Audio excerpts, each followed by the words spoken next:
अस्सलाम वालेकुम रहमतुल्लाहि व बरकातहू। दोस्तों, आज हम कुवैत की एक न्यू वीडियो के साथ हाजिर हुए हैं और इस वीडियो में जैसा कि आप लोगों के बहुत सारे सवाल आ रहे हैं, उन तमाम सवालों के जवाब दिए जाएंगे और इम्पोर्टेंट जानकारी जो है वो आप लोगों के साथ शेयर की जाएगी।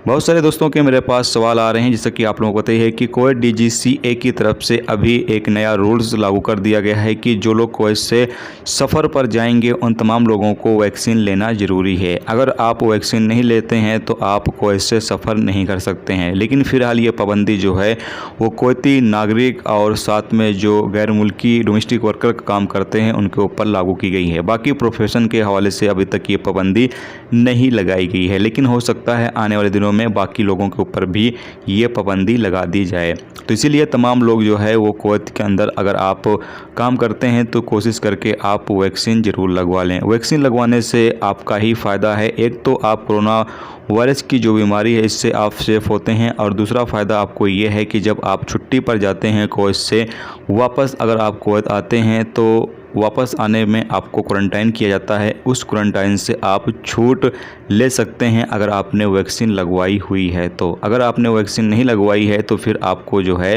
वो 1 हफ़्ते का या 15 दिन का जो भी क्वारंटाइन का रूल्स होगा, जिस वक्त आप कुवैत के अंदर एंट्री करेंगे उस दौरान जो भी रूल्स होगा उसको आपको फॉलो करना होगा और क्वारंटाइन का जो भी पैसा है वो आपको खुद को ही देना होगा। तो इसीलिए आप तमाम लोग जो है वैक्सीन ज़रूर से कोशिश करके लगवा लें। इसके अलावा कुछ दोस्तों के मेरे पास सवाल ये आ रहे हैं कि भाई अगर हम इंडिया आ चुके हैं या फिर पाकिस्तान में हम हैं और कुवैत जाना चाहते हैं तो पाकिस्तान में जो चाइना की वैक्सीन लगाई जा रही है अगर हम उसको लगा कर जाते हैं तो क्या कुवैत में क्वारंटाइन हमारा होगा या नहीं। तो आपको बता दें कि जो चाइना की वैक्सीन है वो फ़िलहाल कुवैत के अंदर अप्रूवल शुदा नहीं है।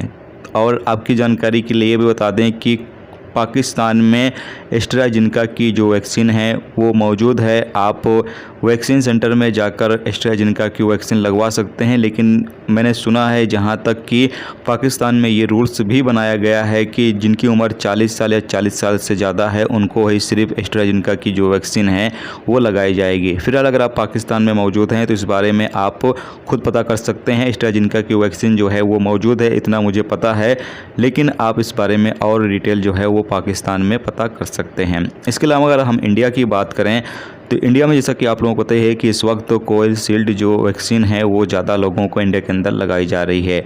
और आपकी जानकारी के लिए बता दें कि जहां तक मैंने रिसर्च किया है, जहां तक मैंने पता किया है, मुझे यही पता चला है कि जो कोविशील्ड की वैक्सीन है वो एक्सपोर्ट एस्ट्राजेनेका की ही वैक्सीन है, यानी एक ही कंपनी की दोनों ही वैक्सीन है और एक ही कंपनी दोनों ही वैक्सीन को तैयार कर रही है। फिर भी आप इस बारे में अगर इंडिया के अंदर मौजूद हैं तो जो वैक्सीन सेंटर हैं आप वहां पर जब वैक्सीन लगवाएं या किसी हाई अधिकारी से, जो वैक्सीन सेंटर का मौजूद हाई अधिकारी है उससे आप इस बारे में दरियाफ्त कर सकते हैं, यानी जांच पड़ताल कर सकते हैं। अगर सेम है तो आप लगवा कर कुवैत के अंदर आ सकते हैं, सेम नहीं भी है तब भी आप लगवा लें, क्योंकि हो सकता है आपको जो है वो क्वारंटाइन से छूट दे दिया जाए। लेकिन एक चीज़ आप बिल्कुल भी ना भूलें कि जो भी वैक्सीन आप कुवैत लगवा कर आएँ उसका आप सर्टिफिकेट ज़रूर लेकर आएँ। यानी अगर आप इंडिया की कोविशील्ड की वैक्सीन लगवा कर आ रहे हैं, 1 डोज लगवाया है या 2 डोज लगवाया है तो उसका सर्टिफिकेट आप अपने पास ज़रूर रखें, क्योंकि एयरपोर्ट पर यानी कुवैत के जब एयरपोर्ट पर आप लैंड होंगे तो वहाँ पर आपसे पूछा जाएगा कौन सी वैक्सीन आप लगवा कर आ रहे हैं और उसका सर्टिफिकेट भी आपको देना होगा। तो जब सर्टिफिकेट देंगे आप तो वहाँ पर फिर ये जो आपको क्वारंटाइन है उससे छूट दिया जा सकता है। इसके अलावा अगर आप फाइजर की लगवा कर आ रहे हैं या फिर एस्ट्राजेनेका या फिर मॉडर्ना या फिर Johnson and Johnson, in vaccine में से आप कोई भी वैक्सीन लगवा कर आ रहे हैं या फिर आप लगवा कर कुवैत से गए हो वापस आप आ रहे हो, तब भी आपको ये प्रूव करना होगा कि आपके पास इन वैक्सीन का सर्टिफिकेट मौजूद है। यानी सर्टिफिकेट आपके पास होना बेहद ज़रूरी है। अगर आपने वैक्सीन लगवाई है तो आपके पास कोई ना कोई प्रूफ होगा जिससे आप ये साबित कर सको कि आपने फला वैक्सीन जो है वो लगवाई है, तो फिर आपको जो है वो क्वारंटाइन से छूट दिया जाएगा। आपकी जानकारी के लिए बता दें कि जो कुवैत मिनिस्ट्री ऑफ हेल्थ की तरफ से अप्रूवल शुदा वैक्सीन है उसमें से अगर आपने एक को भी लगवा ली है यानी एक डोज भी लगवाया है तब भी आपको क्वारंटाइन से छूट दिया जाएगा। तो ये कुछ अहम तरीन जानकारी थी, अहम तरीन अपडेट थी जो आप लोगों के साथ शेयर कर दिया जाए। इसके अलावा आपको ये बता दें कि अभी तक इंडिया, पाकिस्तान, श्रीलंका, बांग्लादेश और नेपाल से डायरेक्ट फ़्लाइट